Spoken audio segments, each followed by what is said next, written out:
This video is educational and information purpose only. Government job पाना किसका सपना नहीं होता। हो सकता है आपका भी ड्रीम हो कि मुझे भी कोई गवर्नमेंट जॉब मिल जाए, लेकिन आज की डेट में इंडिया के अंदर चाहे आप किसी भी स्टेट से हो, वैकेंसी निकलती है 100 और फॉर्म भरने वाले होते हैं 10,000, 20,000, यहाँ तक कि 50,000 या लाख भी।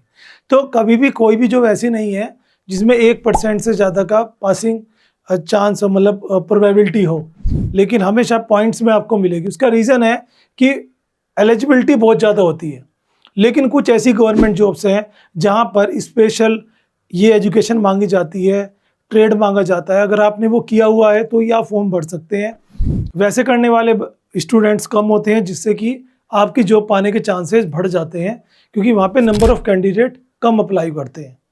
तो आज मैं बात करने वाला हूँ ITI कोर्स आप सभी जानते हैं, जो 10th पास आउट के बाद कोई भी कर सकता है।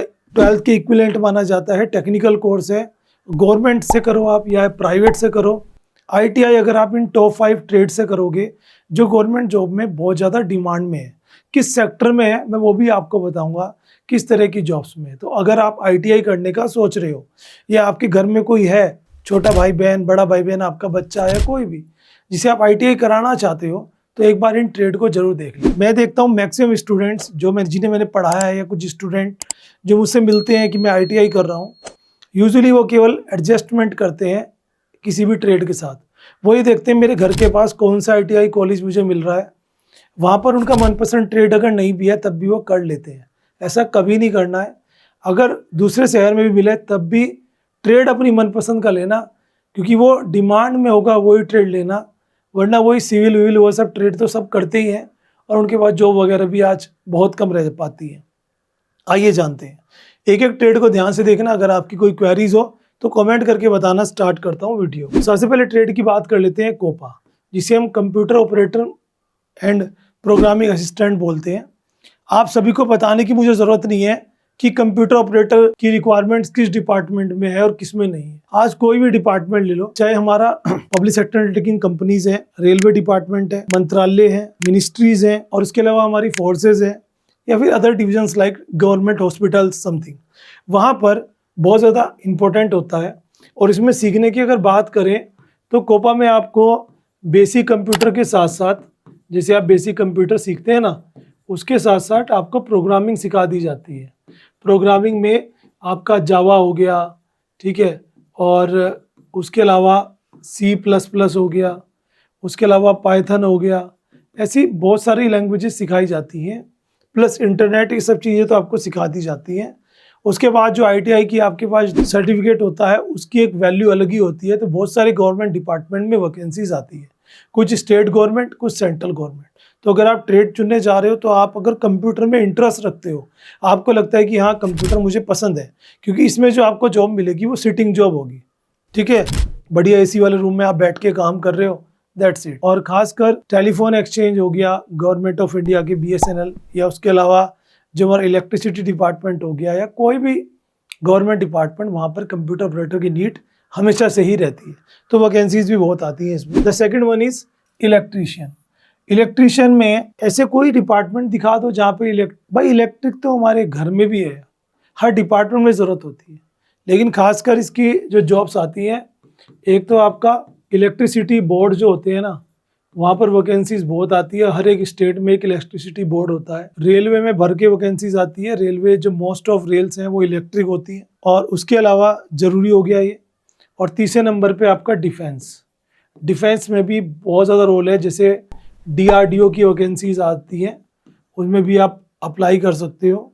ये जो अलग विंग्स हैं उनमें भी आप जा सकते हो। तो वैकेंसीज बहुत आती हैं इलेक्ट्रीशियंस की, खासकर वहाँ पे।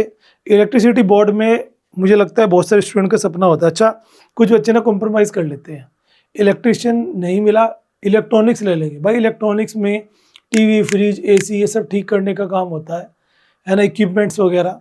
तो गवर्नमेंट सेक्टर में वैकेंसीज बहुत कम आती है। उसका प्राइवेट सेक्टर में आपको काम मिल जाएगा इलेक्ट्रॉनिक्स में, बट गवर्नमेंट सेक्टर के लिए इलेक्ट्रीशियंस ज़्यादा वैल्यूबल है। प्लस ही ऐसा ट्रेड है, कल को आपको अगर जॉब भी नहीं मिली तो आप अपना भी काम कर सकते हो, क्योंकि आज हर एक फील्ड में इलेक्ट्रीशियन की नीड होती है।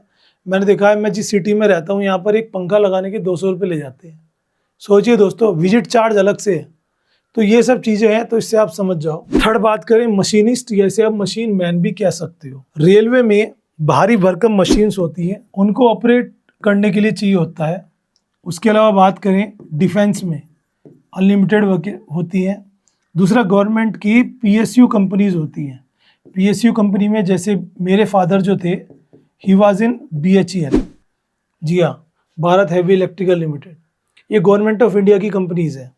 ONGC, ठीक है, ऑयल लिमिटेड। अब ये जो कंपनीज हैं, इन सब में मशीन मैन, मशीन्स होती हैं, उनमें ऑपरेटर की बहुत जॉब्स निकलती हैं, ठीक है। मेरे खुद जो मेरे साडू साहब हैं, वो भी मशीन मैन ही है, उन्होंने भी ITI की थी और एकदम से उन्हें जॉब मिल गई थी, लेकिन वो गवर्नमेंट में नहीं है, वो बिरला टायर्स में है।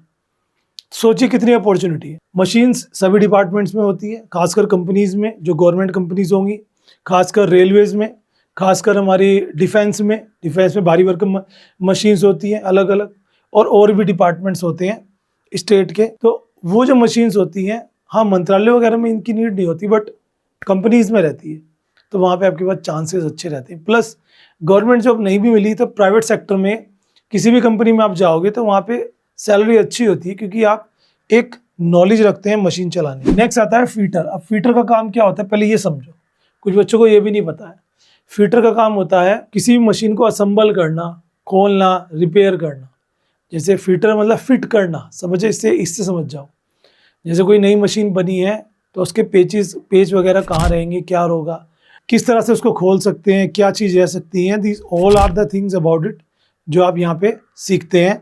और फीटर में भी सेम वही, जैसे मैंने बताया, मशीन मैन की तरह ही public sector undertaking companies, BHEL हो गया, ONGC हो गया, NTPC हो गया। रेलवेज में वैकेंसीज काफ़ी अच्छी निकलती है। पुर्जों का ही काम है भाई, जहाँ जहाँ पुर्जों का काम होगा, पेज का काम होगा, वहाँ फीटर का काम होगा। जहाँ मशीन्स होंगी वहाँ फीटर का काम होगा। और फीटर का बहुत काम नहीं होता। सबसे बड़ी बात है, रिलैक्स वाली जॉब है। मेरे बुआ के लड़के BHEL में फादर के साथ मेरे इसी पोस्ट पर थे, अभी रिटायर हो गए। तो समझ जाओ मेरी बात कि एक बढ़िया, और मेरे फादर का ही कहना था कि उनका ज़्यादा काम नहीं होता था। जब कोई मशीन असेंबल होती थी तब उनका काम होता था। और मेरे फादर थे ड्राफ्टमैन, उन्होंने भी ITI की थी। ड्राफ्टमैन में भी काफ़ी स्कोप है, बट बहुत डिफ़िकल्ट है और रेयर ही मिल पाता है। मेरे फादर ड्राफ्टमैन थे BHEL में, और वो ड्राफ्टमैन का काम क्या होता है, नक्शे बनाना, ड्राइंग बनाना, मशीन्स की, इसकी उसकी ड्राइंग बनाना, बहुत डिफ़िकल्ट वर्क है यार। इलेक्ट्रिक मशीन आज की डेट में जो हमारा स्टेट में ना ट्रांसपोर्ट है, वहाँ पे इलेक्ट्रिक बसें चलने लगी है, पता है ना, सभी स्टेट्स में आ रही हैं अब तो वहाँ पे आपका रोल हो सकता है। कंपनीज भाई आज की डेट में, ऑटो ले लो आप, 2 व्हीलर ले लो, कार ले लो, बसेस ले लो, सब तो इलेक्ट्रिक हो रही हैं। तो इलेक्ट्रिक मैकेनिक बोलते हैं, इलेक्ट्रिक मशीन, इसके आगे मैकेनिक और बोल दो। इलेक्ट्रिक मशीन मैकेनिक का बहुत बड़ा रोल। तो जो ट्रांसपोर्ट डिपार्टमेंट है स्टेट का, या फिर यहाँ पर जो इलेक्ट्रिक मशीन्स आजकल बहुत सेक्टर्स में आ चुकी है, उनमें भी रोल रहता है।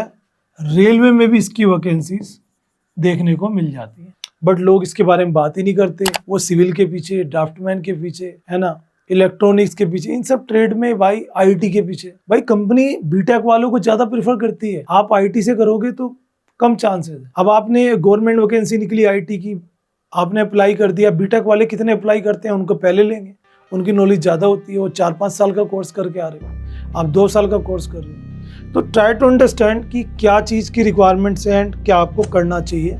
आई होप इससे आपकी बहुत सारी चीज़ें क्लियर हो चुकी हैं। क्लियर हुई है, अच्छा लगा वीडियो तो लाइक शेयर कर देना, और अपने दोस्तों को जरूर शेयर कर देना जिनका मन है ITI करने।